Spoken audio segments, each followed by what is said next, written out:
Ruster, would you put on my first slide, please? I love this picture.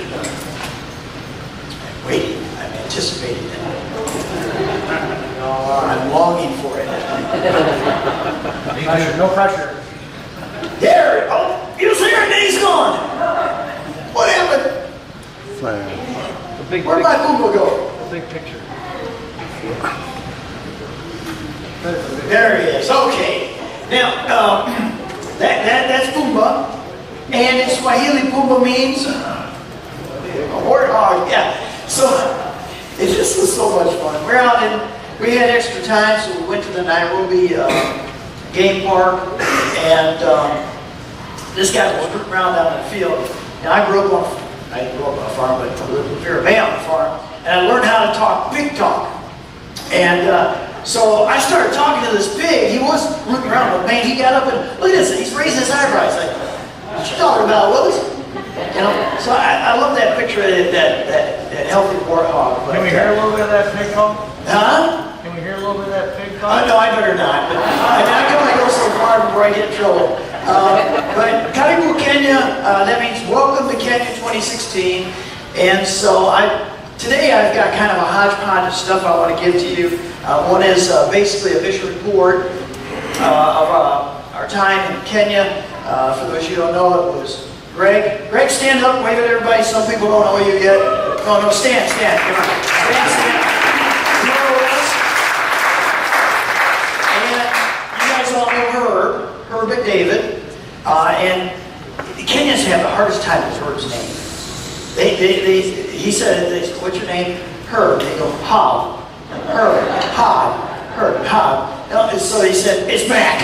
Oh, Mac. Okay, we got Mac. So they went from, they didn't have any problem with Greg, but they had a problem with Herb. So the three of us went to Kenya, and our main mission was to install this water well, and to build a water tower with two 5,000-liter tanks on it. And Greg, I'm telling you what, he and Herb both absolute hard workers, sun up till basically sundown, and kind of dangerous work, as you'll see here in a minute. But just so thankful for your guys' prayers for our trip all the way there and all the way back, and we were quite successful. And one thing you learn about Kenya is there's always going to be difficulties, and I'm not going to go over all the difficulties with you, but it's wonderful to go into a place where things are not always going to work out like you think they do. And so when you come back home to the United States, you're so thankful for the things that you have that we take for granted. And even though we didn't go into the remote areas that we normally do, still, troubles, challenges, one thing after another. And one thing you learn to do is you learn to wait. And if Kenya would do anything, it would cause you to either develop patience or lose your mind. One of the two. Because you have to wait. Greg, you want to say anything this morning? Anything you want to share about your experience in Kenya? I know I just popped that on you right now. If you want about 2 or 3 minutes to think about it.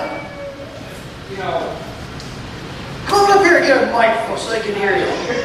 Come on. Some of us are hard of hearing. Let me turn this thing on. Not very hard. Probably the biggest thing I took from that is that they have such a love for God. Yes, Yes, they do. absolutely. We had friends that came out and helped us with the tower every day, and they were there all day long and helped where they could. And I got to meet a lot of wonderful people. Yeah, that's a great observation. The love for God and love for each other. Absolutely. Yeah. I actually got to meet Keith Gaffner over there. He's been a missionary there since, I think, 1989. Yep. And come to find out, we had dinner with him. Come to find out, he lived about 2 miles from me when I was growing up. Had to go all the way to Kenya to meet his neighbor. We knew all the same people. It was cool. Beautiful family. Yeah. Very good. I've been wanting this guy to go for a couple years. So finally got to Yep, go. finally did it. And then I've had obstacles here, but Yeah. my focus was there. Yeah. So God bless you for going, bro. I sure do appreciate it. Yeah.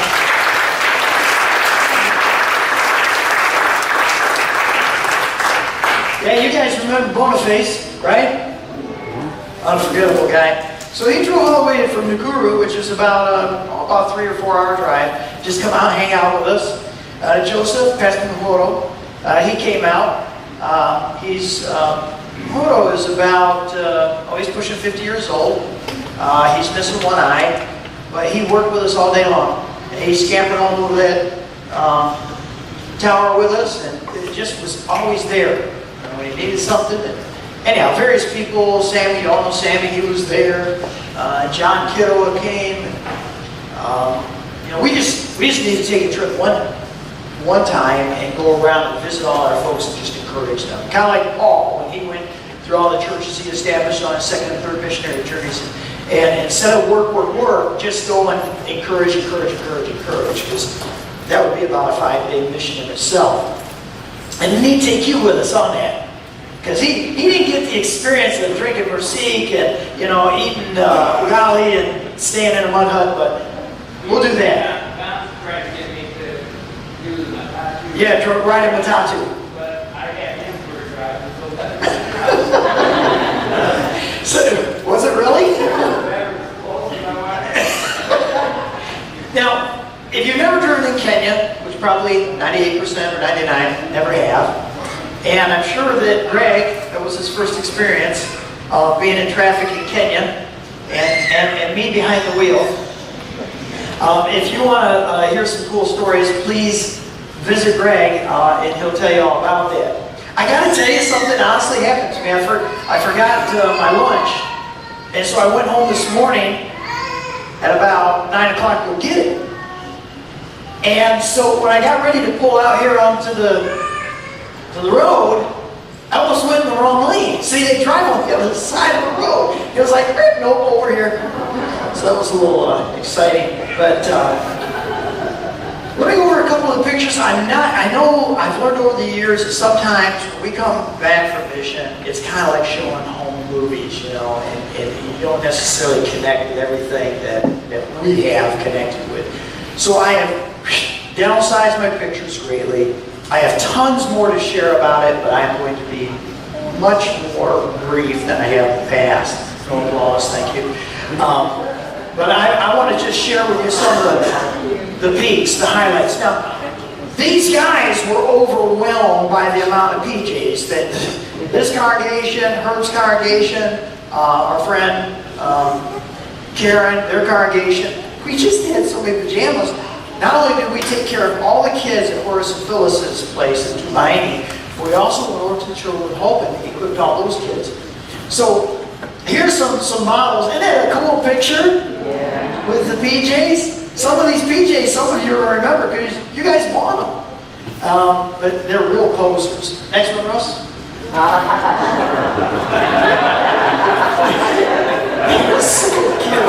Next one. There you go. And then there's a group photo over at Horace and Phyllis's place with all the kids in their pajamas. And boy, I tell you, it was really a wonderful thing. So God bless you all for that wonderful project. Next picture. This is Consolata. She's the one with the hood on. And it just so happened while we were there, it was her birthday. And so I asked Consolata, I said, Consolata, you'll be 12 years old. What would you like for your birthday? Now, I want this one to sink in a little bit, especially to any possible 12-year-olds that are here and young people, just to put things into perspective. Now, all Kenyans think that white people are rich. So basically, when I put the offer out to her, she can ask for anything. I said, Consolata, what do you want for your birthday? She paused and she said, a big cake. A big cake. I mean, what do we expect a cake? When it's my birthday, where's my cake? You know? And so I went to a local store and had a decorated cake, and you wouldn't believe how excited she was for that big cake with the name and stuff on it. I said, okay, a cake, but what else do you want? She says, juice. Juice. Orange juice, pineapple juice, mango juice. So I got different juices. I said, okay, well that's good. What else do you want?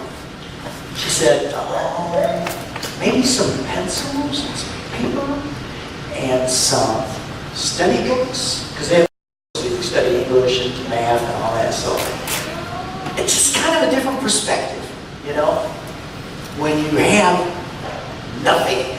And so, for special occasions, that's what we had. So we eat at this place called the Sikh Union, and it is Indian food, and it was delicious, and we had a great time. And her kind of stepsister next to her, Phoebe, I'm sorry, the picture's dark, and then Sammy next to her, and so it was a great, great time. Okay, next picture. Okay, I'm going to go through these really quickly, Russell. This is the rig that's drilling the well out at Horace and Phyllis's place. Next picture is the beginning of the water stand, and this is where we spent pretty much the bulk of our time constructing this tower. Now what happens is we'll put two 5,000 gallon, not gallon, but 5,000 liter tanks on top of this, pump the water up into the tank, that gives us water pressure to go out to the facility for the children's home. And so, next picture. And you can just kind of glide through these. This is just various stages of us. Oh, man, I couldn't wait to step up on that top piece there. By the way, it's a lot higher than it looks from here. It is really high up there. And next picture. And so we're putting the top joists on. And then, you see that little skinny piece missing on the top? Our grinders both finally blew up, and so we weren't able to get that last piece on. But, another thing is, we were pouring cement, and the way that we've always done cement in the past is you mix it on the ground, and it's so much work, and it's so disgusting, and it doesn't do a very good job.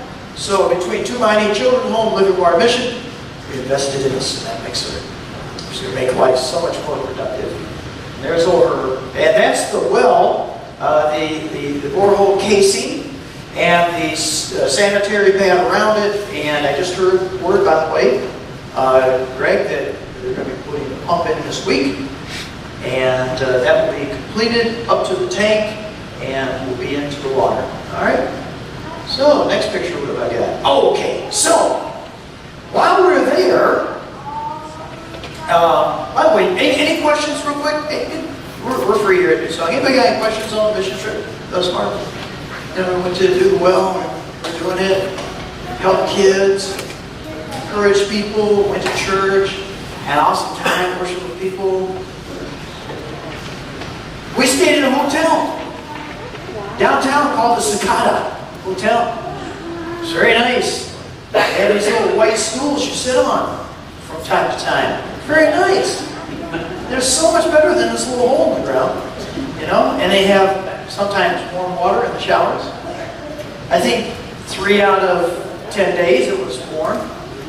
So, but one thing I noticed, I like to read the newspaper while I'm there, they are also in an election period, and they vote for their president a year from now.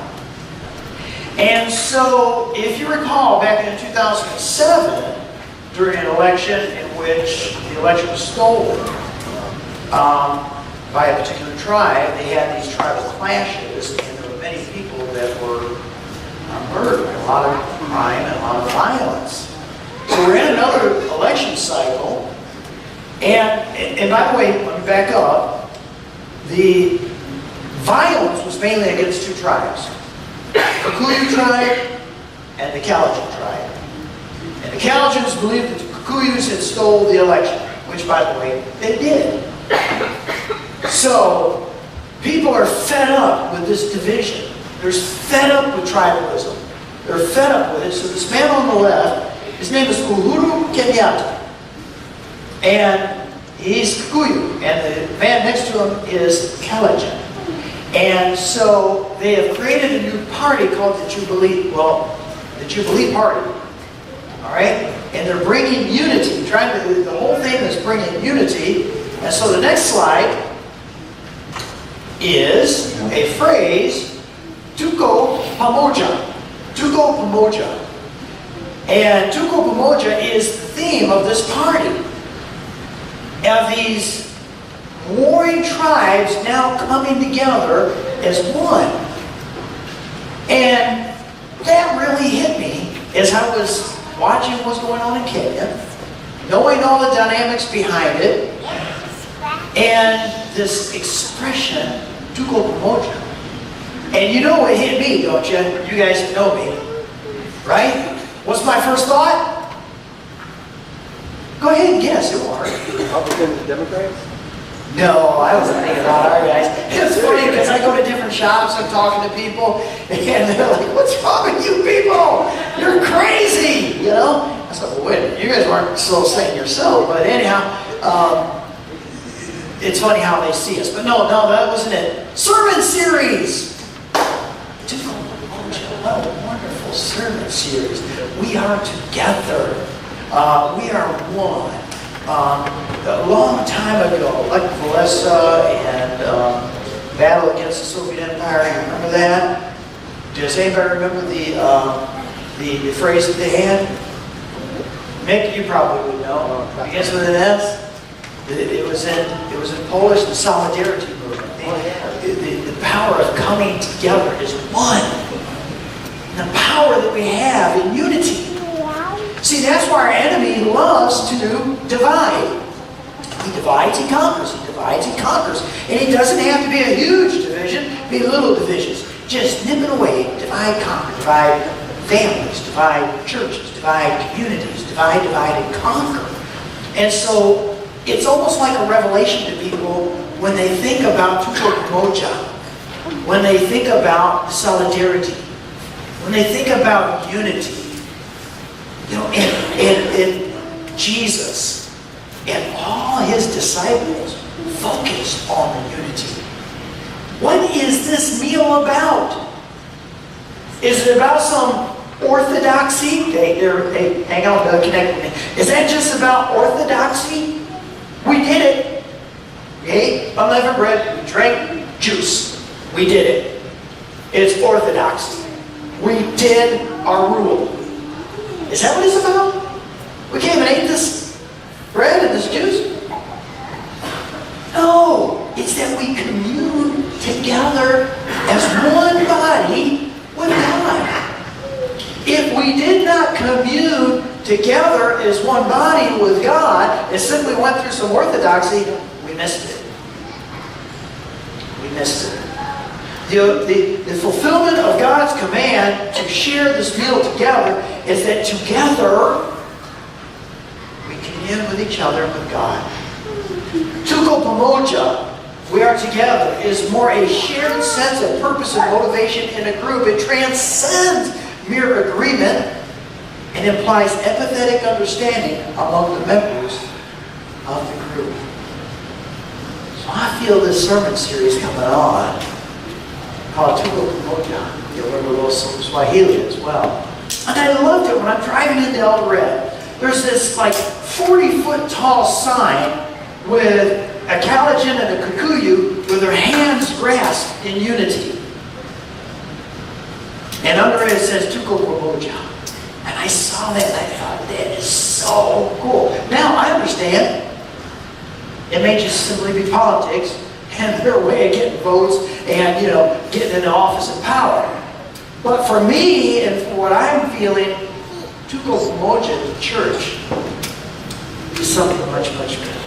There are many biblical phrases, as you'll hear in the future, in this series of sermons of Tuko Pamoja. We're together as a family. we're together as brothers and sisters, we're together as a community, and I'm just seeing all the things. Anyhow, you'll be hearing it as it comes along, okay? Tuko Pamoja.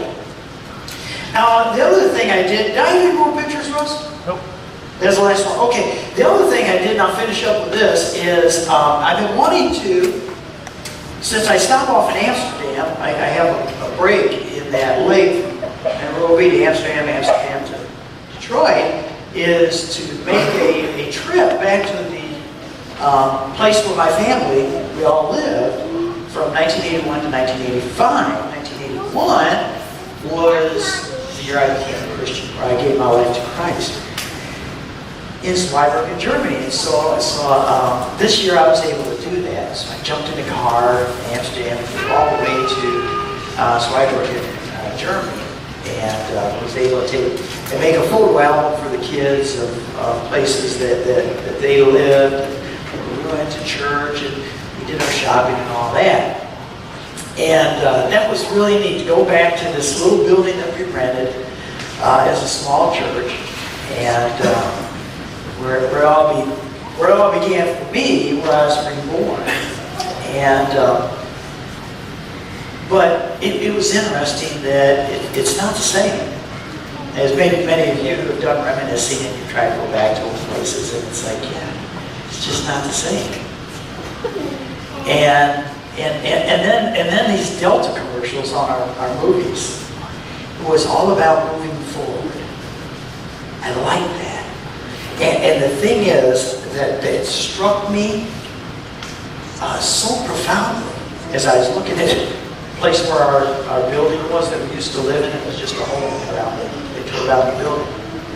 I thought, you know what? The best is right now. The best is right now. Don't live in the past. Don't think the old days were the best days. Don't think that some time in the future is going to be the best time. No, one thing that hit me while I was there is, this is the best. And it's wonderful to reminisce, and you can pile on those things, but right now is the best. The best that will ever be. This is the best time, so don't miss it. Okay? And I think, I was doing a lot of thinking about while I was there, it just seemed like I worked all the time, and I missed a lot of the present. Don't miss the best in the present. The right here and now. So, had a great time. Thank you so much for all your prayers. I appreciate that tremendously. I look forward to us working together and really making a difference in our world. For what? For Jesus. For that brand that we wear everywhere. It is always about Him. In our homes, our communities, here, and where we go.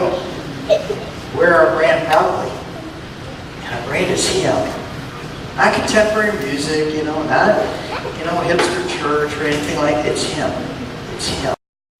Folks, that's why we gather, is to honor Him.